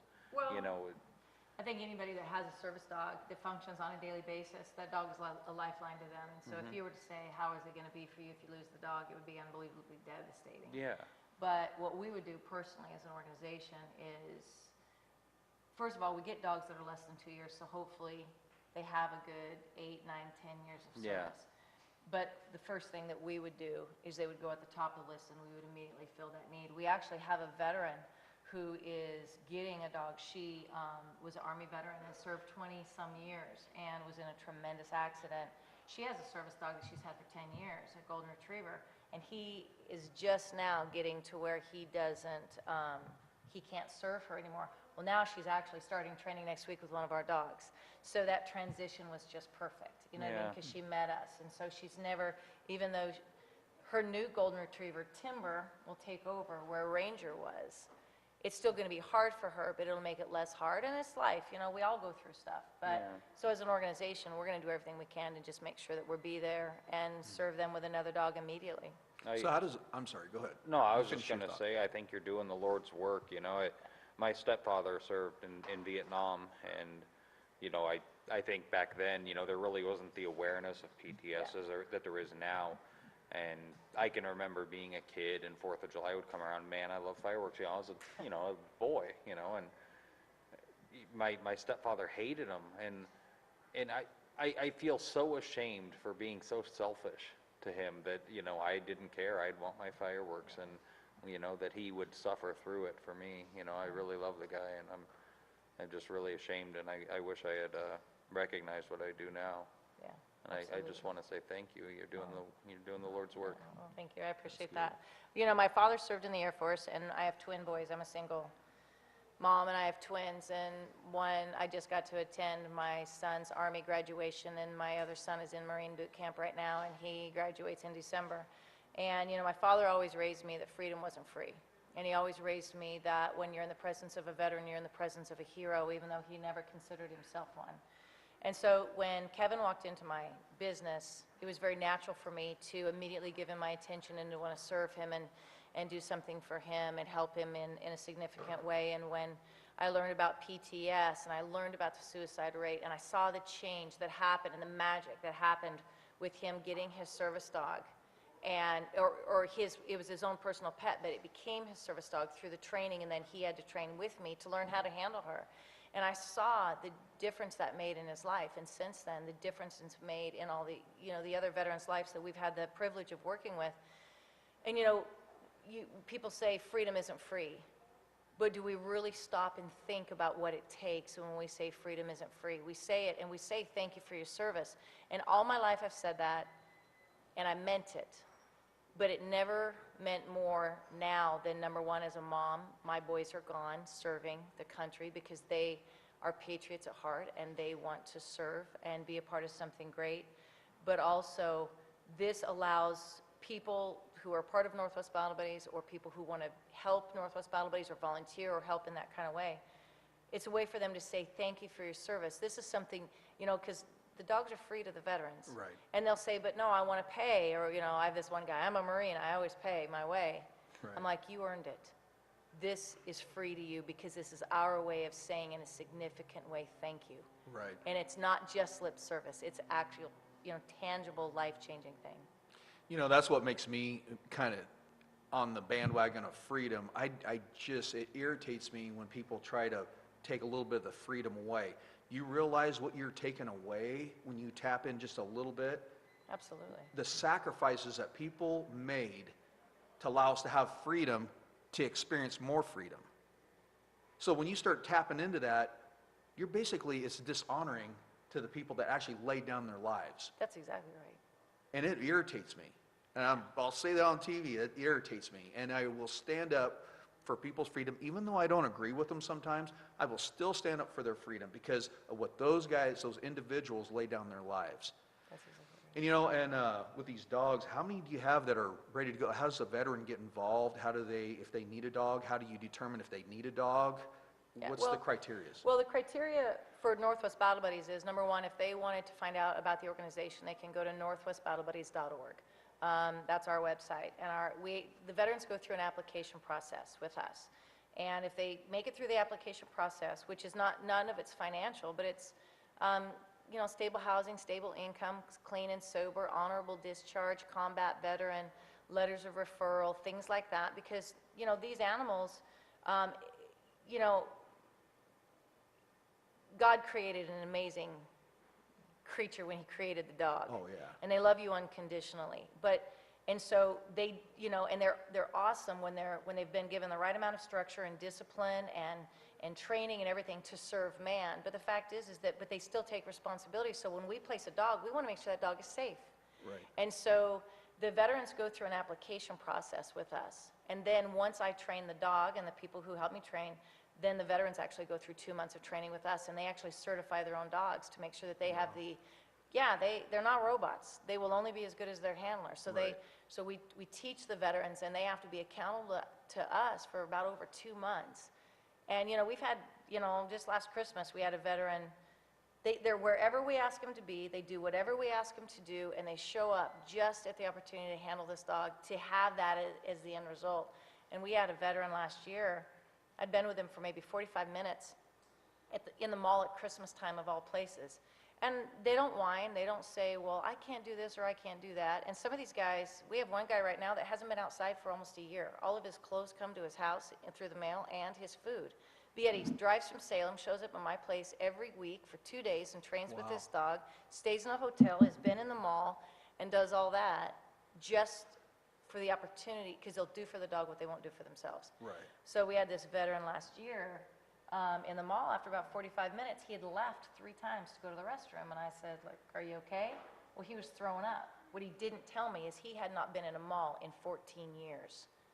But when I said, show up at Vancouver Mall, and I didn't mention it was Christmas time, because to me, it was no big deal. To him, I was asking him to walk on the moon. But he didn't even complain. He goes, I want to work this dog. I want this dog. So it's just amazing. So is it kind of a lottery system? Is it first come, first serve, or is it trying to match a dog up with the person? How does, It's all of the above except for the lottery system. Okay. It is first come, first serve. We do have to make sure that we match the dogs. We deal with all breeds, not all sizes, medium to large, but we deal with all breeds.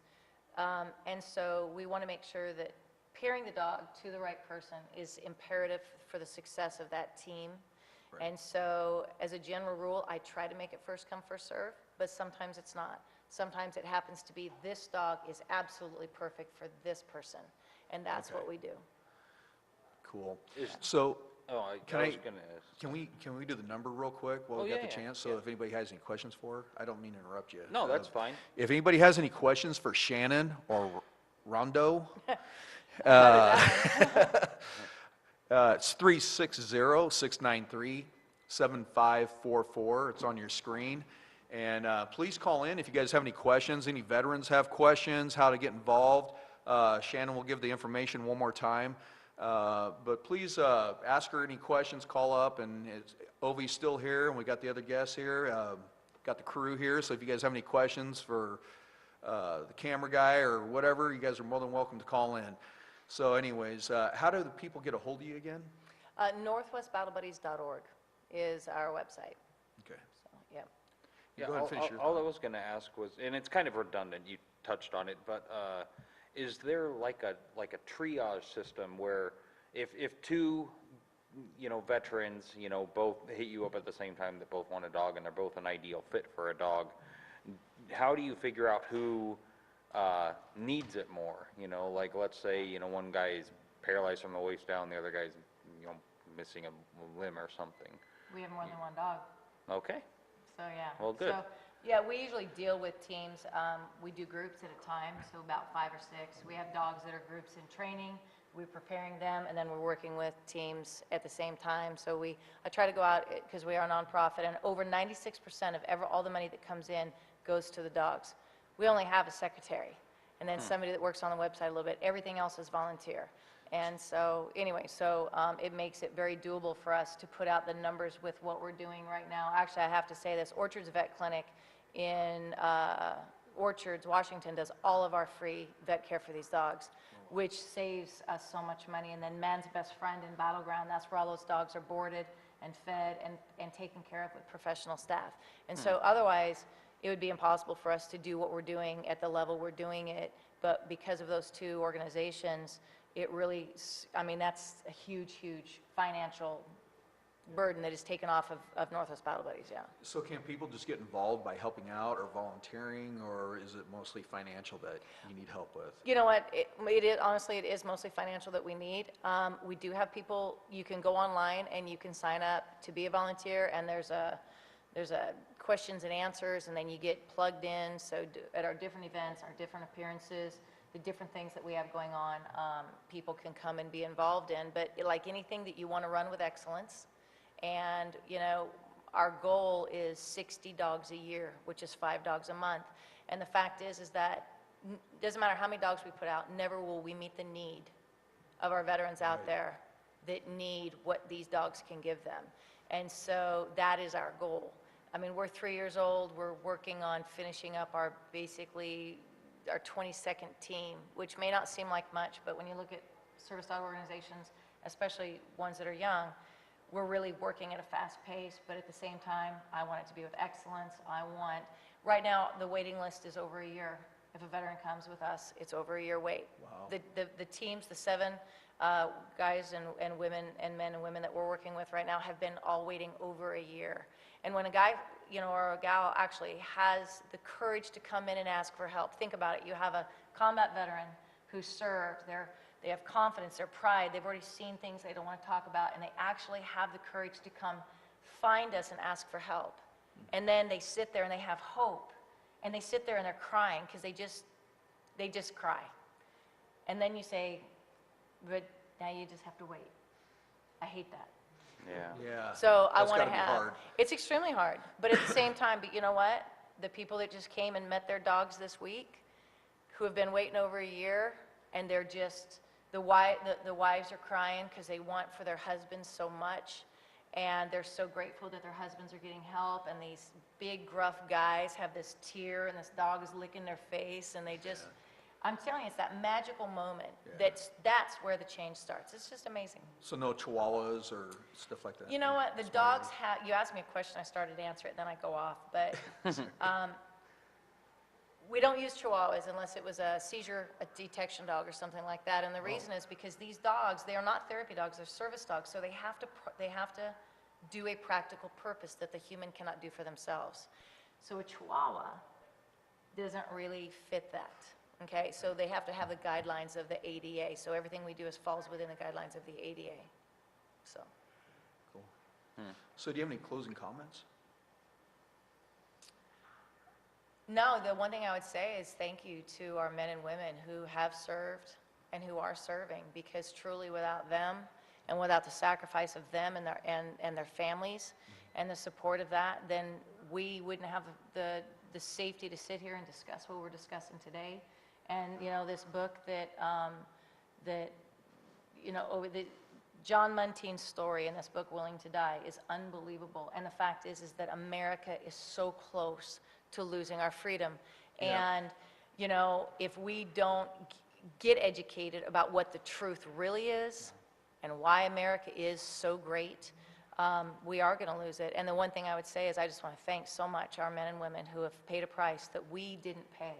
Yeah, thank And you. we have so that's what I'd like to say. Yeah. I agree. So we're going to go back to the number here, 360-693-7544. And even though Shannon's not up on stage, she's still in the audience. So if anybody calls in and still has a question, we can bring her right back up here. If you guys have any questions, any veterans have questions in regards to these dogs, you're more than welcome. And once again, you want to give a plug for your website? Yeah, it's northwestbattlebuddies.org. Cool. Yeah, Thank you, Shannon. Thank you. So, yeah, and I want to say, about John Munteen. That guy, I've read this book. Amazing story. It's very well put together. We went to a dinner, his opening dinner for the opening book dinner. Book signing, thank you. I kind of lost track there for a second. And very humble guy. Sometimes when you see book signing parties, people are somewhat hard to talk to. They're all into themselves. But the one thing I noticed about this guy was he was very humble. Didn't talk about himself. He was just more about the people. And I'd like to get Ovi back up here because he's got some real funny stories. And if anybody in the audience has a question or, wants to bring up, yeah, come on up, Ovi. But he told me a story about when he first basically found about AC. As in air conditioning or Yeah, air power conditioning. supply? Okay. Air conditioning. And that was pretty comical because they moved into California during the hottest season. And I'll let him finish the story because it's actually pretty comical. All the experiences that they had from having nothing and all of a sudden coming over here and having abundance and not even realizing what they had. They saw buttons but didn't even turn them on. So. Well, we didn't know what they were, and we didn't speak English, so we couldn't understand. And even if we did speak English at that time, I don't think AC made any sense to us. Yeah. But it was so hot, we didn't know what to do, so we decided to sleep on the floor by the wall at night because that was the coldest spot in the house.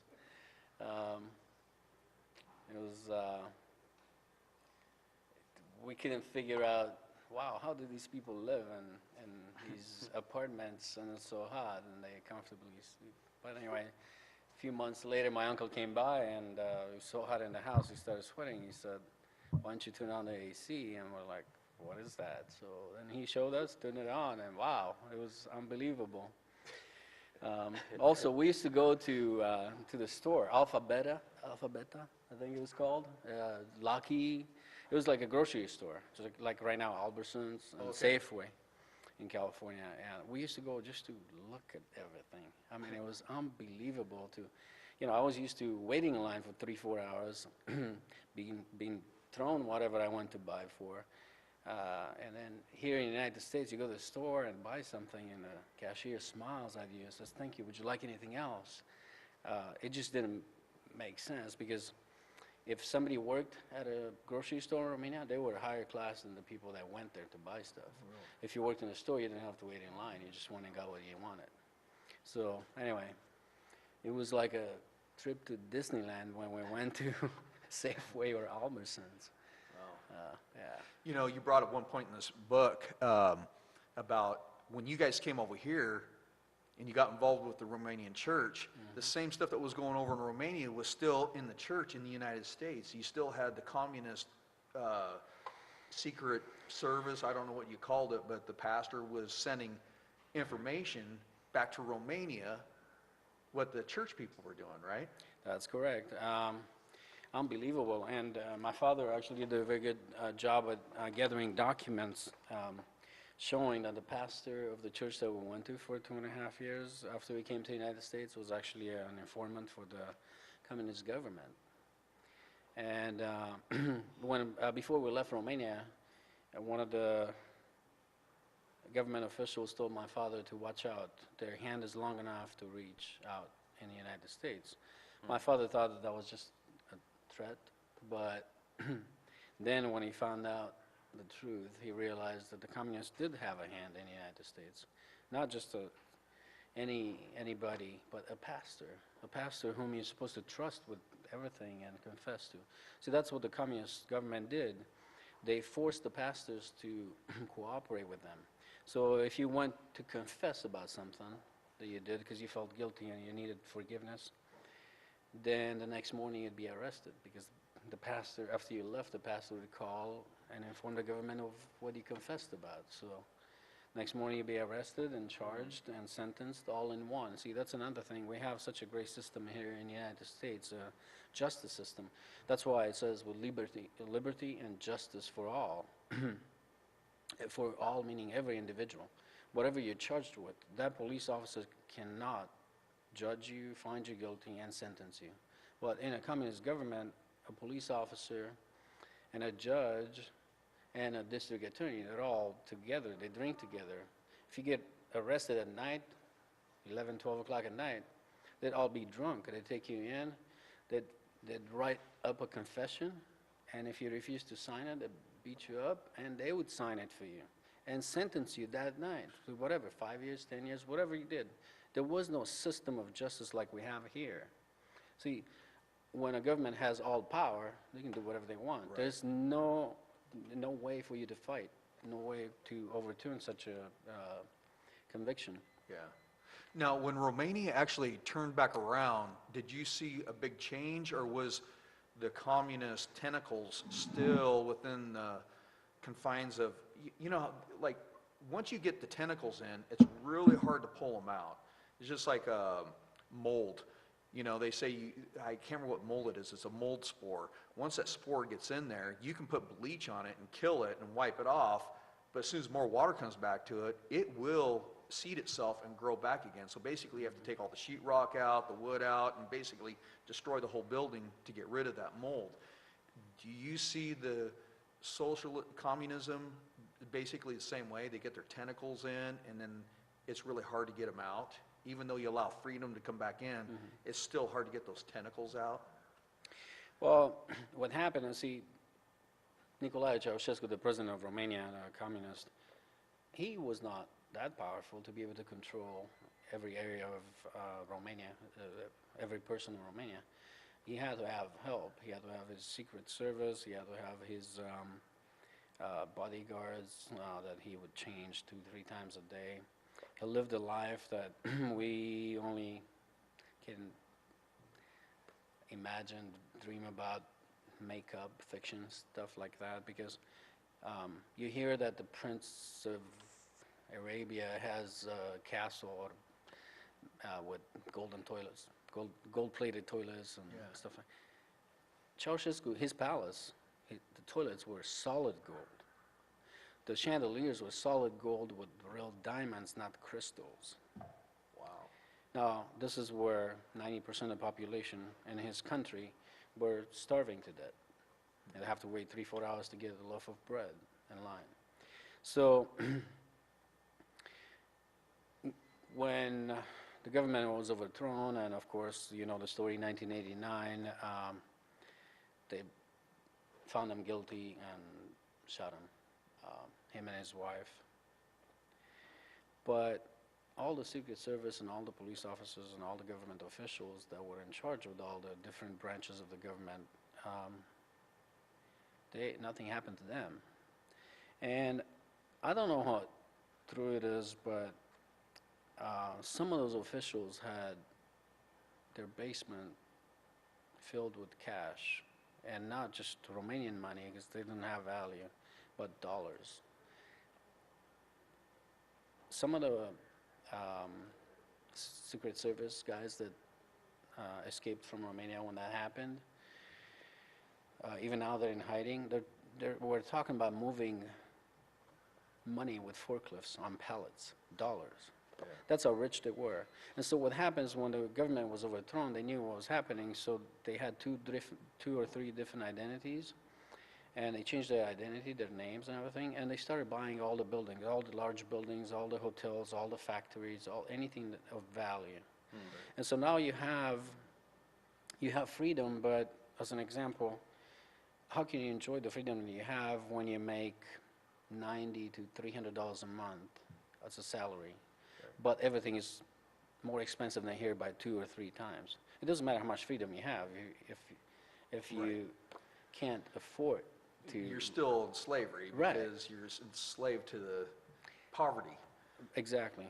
And see, that's what I want to say. Communism they're not racist. I don't believe there is one communist on the face of the earth that is racist. Because they don't care if you're black or white, if you're Russian or American, you will be enslaved by their system. They don't care if Chinese or Japanese or Romanian or Hungarian, white, like I said, you could be red with polka dots, they'll still enslave you to the system. And there's only 5 to maximum 10% of the population that live well in any communist country. The rest of them are slaves to the elite, so to speak, to the government. Wow. I do encourage you to buy my father's book. Yeah, how can they get a hold of you? They can either call the number that you have on the screen, 360-693-7544. I heard it many times tonight. Man, I can't believe you got it memorized. I don't even have it memorized. I've said it like 100 times. or you can call me directly at 503-515-7199. Or you can visit our website. It's called willingtodiebook.com, and order a copy of the book. It'll be mailed to you right away. I'll be the one that's sending it to you. I had just one quick question. I wanted to go back to what you were saying about them having undercover agents in the church and stuff. Do you think that, what was their reason? Were they worried that maybe if you got a taste of what it was like over here, you might send back information to family and might start an uprising back in the homeland, or what was their reason for worrying about what people were doing over here after they had left?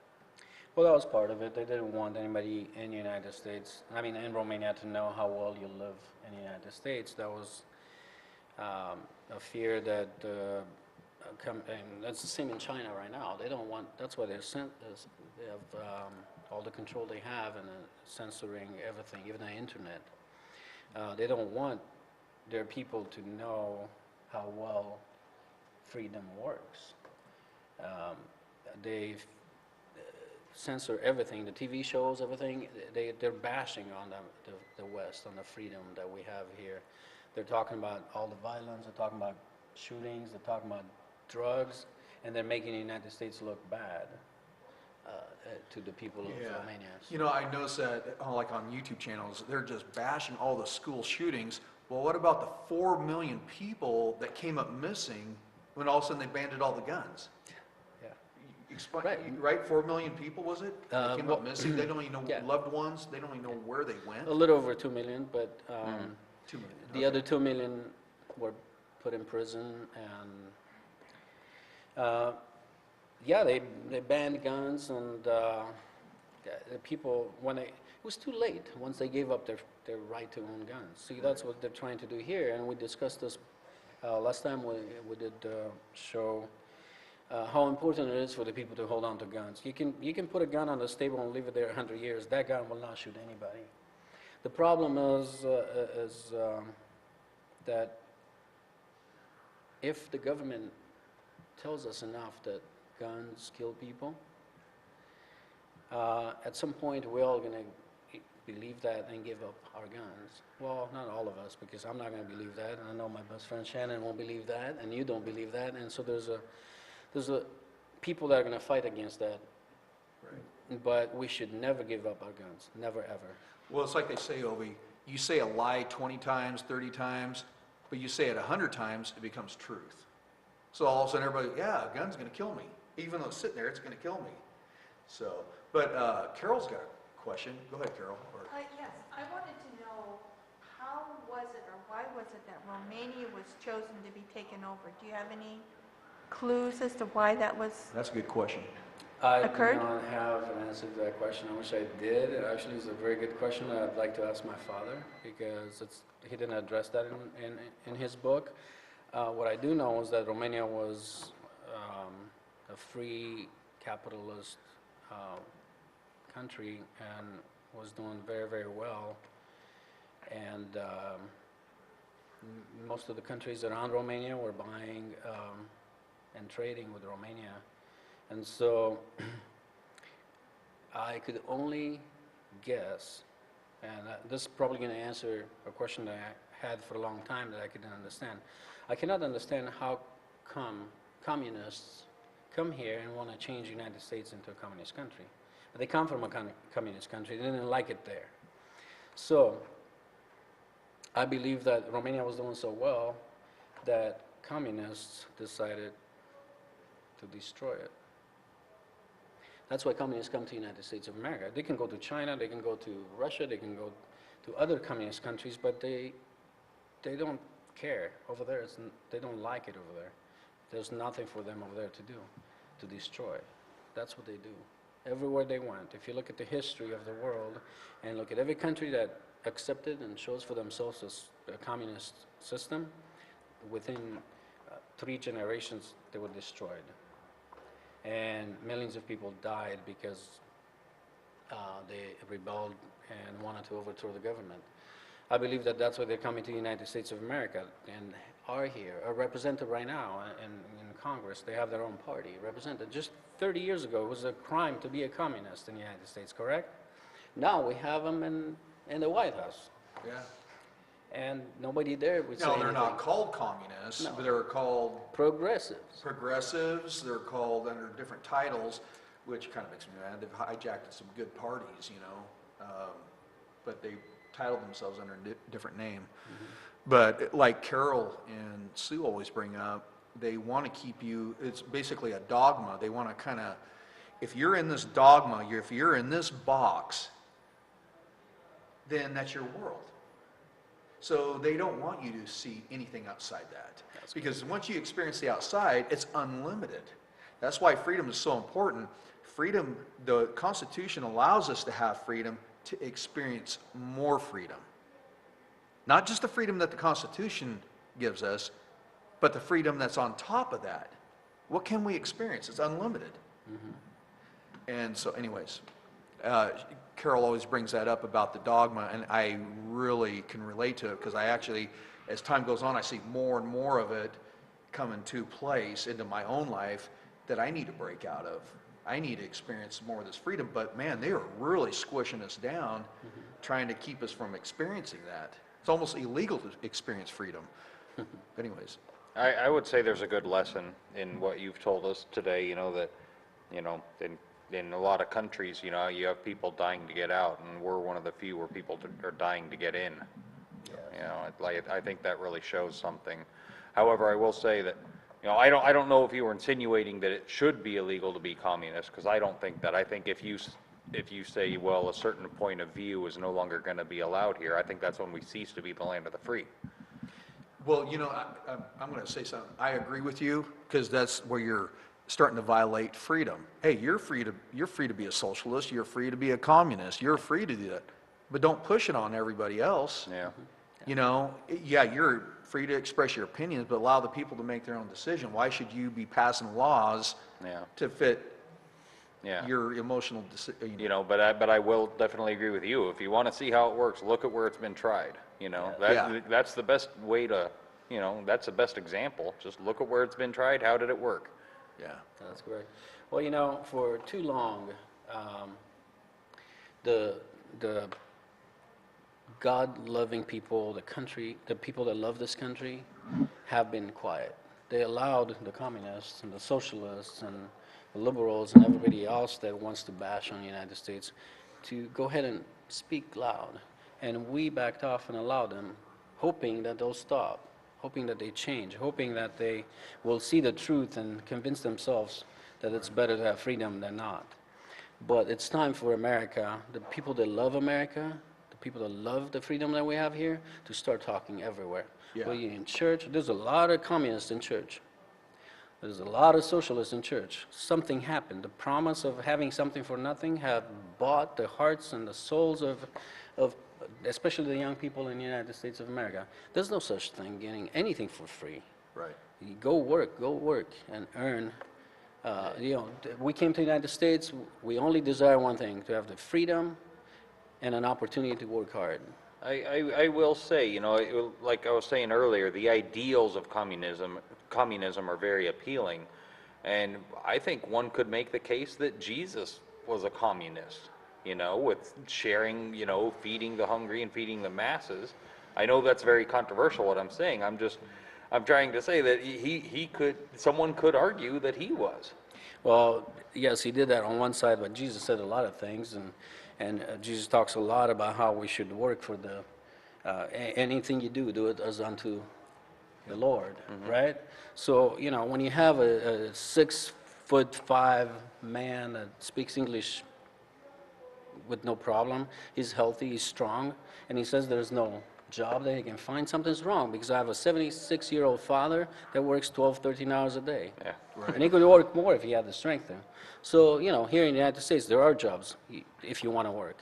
But there's people that refuse to work, and apparently we choose to believe them that there's no jobs. But there are jobs, plenty of jobs. You know, we only got 5 minutes left, and but I want to bring this one point up. You know, you brought up a good point about Jesus. They could say he's a communist, but the difference is the communists take it.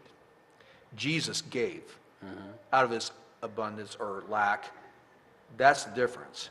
I Yeah. have the freedom to give, not just come and take 7 of my tomatoes out of, you know, out of 10 of them. I guess I should say the ideal of communism and not the communist form of government. Yeah, You but know? no, but you bring up a good point, because they use that analogy, well, Jesus was communist, but they stopped to look at the point, he gave it.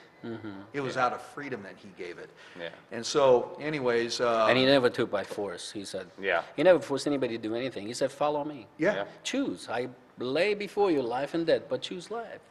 Obi, this was a great interview. Thank you for And having me. Can you once again give the website that, so people can For my get hold father's of this book, yes, it's Yeah. called willingtodiebook.com.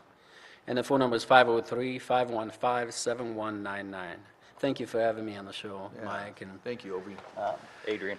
Yeah, I really appreciate you coming on. And I guess you guys, please check in with us again next Friday night. Yeah, Friday Yeah, night and, tonight. we're going to be here every Friday at 9 to I'll- 11. And you have anything to say? All I wanted to say, I had a few stories that I had read about people trying to escape East Germany, and in just the depths of human ingenuity and what they'll do to get to be free. And it was a list of all these different ways people had escaped, and you know, one person had just you know, taking a rope and went over the wall. And after that, East Germany started rationing rope. Like, you couldn't buy more than 3 feet of rope. Yeah, that's- Because, you know, so they got rid of that. Well, one woman was a seamstress, and so she sewed, you know, fake uniforms for her and her family, and they just walked right up to the gate, saluted, and they walked right through. You know, the soldiers let them through. Another man I read about was a butcher, and what he did is he just took a bunch of meat and packed his clothes with it, like hams, roasts, all that kind of stuff, and just ran through. So the snipers on the towers were shooting, but the bullets were absorbed by all this meat he was wearing inside of his clothes and made it through. Yeah, the things people do for freedom. Yeah. Yes. Yeah. Yeah. But we want to once again say happy birthday to Carol. yes, And yes. thank you once again for your presence. And And to thank the you for rest of the Shannon. audience. Yeah, and Mondo. So anyways, if you guys want to check us out on our Streamline, it's FVTV11.org, and you can watch all the reruns and past shows. And anyways, thank you for being part of the show, Underground. Yeah. Thank you and good night.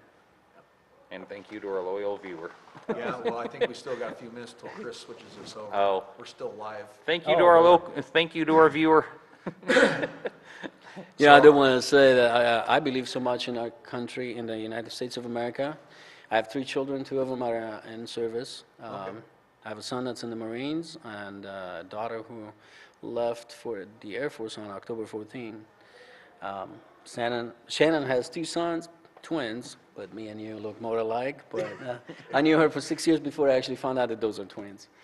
But both of them are in service. Like she said, one is in the Army and the other one is in the Marines.